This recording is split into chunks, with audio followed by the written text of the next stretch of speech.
తెలంగాణలోని డీమ్డ్ యూనివర్సిటీలు, private engineering కాలేజీల్లో ప్రభుత్వం తనిఖీలు చేపట్టింది. దేశవ్యాప్తంగా డీమ్డ్ వర్సిటీల పనితీరుపై నివేదిక ఇవ్వాలని సుప్రీంకోర్టు ఆదేశాలతో తనిఖీలు చేపట్టారు. సుప్రీంకోర్టు ఆదేశాలతో ప్రభుత్వం ఉన్నత స్థాయి కమిటీ ఏర్పాటు చేసింది. ఈ నెల 24వ తేదీలోపు తనిఖీలు పూర్తి చేసి కమిటీ నివేదిక సమర్పించనుంది.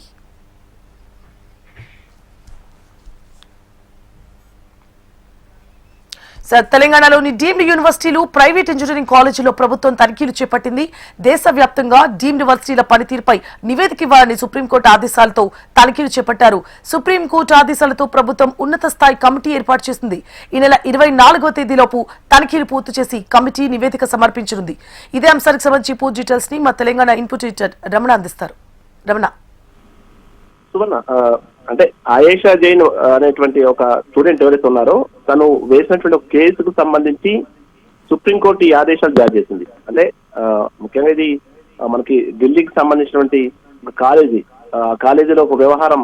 అందులో స్టూడెంట్ తన పేరు మార్చుకున్న తర్వాత కూడా అన్ని సర్టిఫికెట్స్ ఇచ్చినప్పటికీ తనకు సంబంధించి సర్టిఫికెట్ ఇవ్వడంలో కానీ పేరు మార్పుకు ఆ కాలేజీ యాజమాన్యం అంగీకరించకపోవడం తన భవిష్యత్తుకే ఇబ్బందికరంగా మారిందంటూ ఎవరైతే ఆయేషా జైన్ ఆ కేసు నమోదు చేసింది.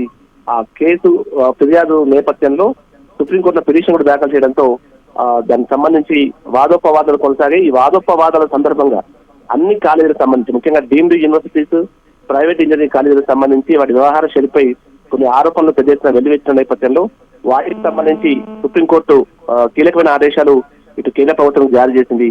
అసలు డీమ్డ్ యూనివర్సిటీస్ కావచ్చు, ప్రైవేట్ ఇంజనీరింగ్ కాలేజీల పనితీరు ఎట్లా ఉంది, అక్కడ ఆడిటింగ్ సంబంధించిన వ్యవహారం కావచ్చు, విద్యార్థులకు ఏవైతే వారికి సంబంధించిన డాక్యుమెంట్స్ అందించడంలో చాలా జాప్యం జరుగుతున్నట్టుగా ఆరోపణలు ఉన్న నేపథ్యంలో వారికి సంబంధించి అన్ని స్థాయిలో విచారణ జరిపి పూర్తి స్థాయిలో ఇన్ఫర్మేషన్ ఇవ్వాలంటూ కూడా క్లియర్ గా ఒక ఆదేశాలు అయితే జారీ చేసింది.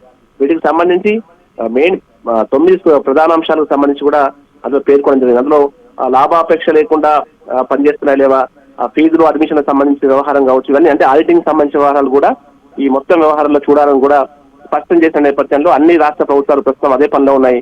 అందులో భాగంగా తెలంగాణ ప్రభుత్వం కూడా ఒక కమిటీని, ఒక హై లెవెల్ కమిటీని ఏర్పాటు చేసి దాదాపు 3 రోజులుగా అన్ని డీమ్డ్ యూనివర్సిటీస్, ప్రైవేట్ ఇంజనీరింగ్ కాలేజీల్లో ఈ తనిఖీలను కొనసాగిస్తుంది. నగరంలో ప్రముఖ కాలేజీస్ ఏవైతే మనం చెప్పుకుంటామో మల్లారెడ్డికి సంబంధించుకోవచ్చు, అనురాగ్ యూనివర్సిటీ ఇలాంటివన్నీ వాటికి సంబంధించిన కాలేజీలు, యూనివర్సిటీల్లో సోదాలు కొనసాగుతూ ఉన్నాయి. 24వ తేదీ వరకు సమగ్రంగా మొత్తం ఈ కాలేజీలో ఉన్న అంటే ప్రస్తుతం వ్యవహరిస్తున్న తీరు, ఇక్కడ ఉన్నటువంటి అన్ని అంశాలను పరిశీలించిన తర్వాత జూలై 24న కమిటీ రిపోర్ట్ మొత్తాన్ని ప్రభుత్వం అందజేయబోతుంది. ఆ ప్రభుత్వం ఆ తర్వాత కేంద్రానికి ఆ రిపోర్ట్ ను పంపిస్తుంది. ఇట్లా దేశంలో అన్ని డీమ్డ్ యూనివర్సిటీస్, కాలేజీలకు సంబంధించిన వ్యవహారంపైనే ఈ యొక్క తనిఖీలు అయితే కొనసాగుతున్నాయి. ఈ తనిఖీలతో ఒక్కసారిగా ప్రస్తుతం నగర వ్యాప్తంగా ఉన్నటువంటి కాలేజీల్లో కొంత కలకలం ఉన్నాయని చెప్పాలి. కొన్ని కాలేజీలకు సంబంధించి కూడా గతంలో అనేక ఆరోపణలు వినిపించిన నేపథ్యంలో ప్రస్తుతం మరి ఏం జరగబోతుంది, కమిటీ ఎలాంటి రిపోర్ట్స్ ఇవ్వబోతుంది, మన కాలేజీలన్నీ కూడా కరెక్ట్ గానే ఆడిట్ నిర్వహిస్తున్నాయా, అన్ని డాక్యుమెంట్స్ సంబంధించి కావచ్చు, విద్యార్థులకు సంబంధించిన సర్వీసులకు సంబంధించిన వివరాల్లో కూడా వారు కరెక్ట్ గానే ఉన్నారా అనే విషయాన్ని స్పష్టం చేసే అవకాశం అయితే కనిపిస్తోంది. మొత్తంగా 24వ తేదీన ప్రభుత్వానికి హై లెవెల్ కమిటీ తన రిపోర్ట్ అందించబోతుంది. Right, thank you for the updates Ramana.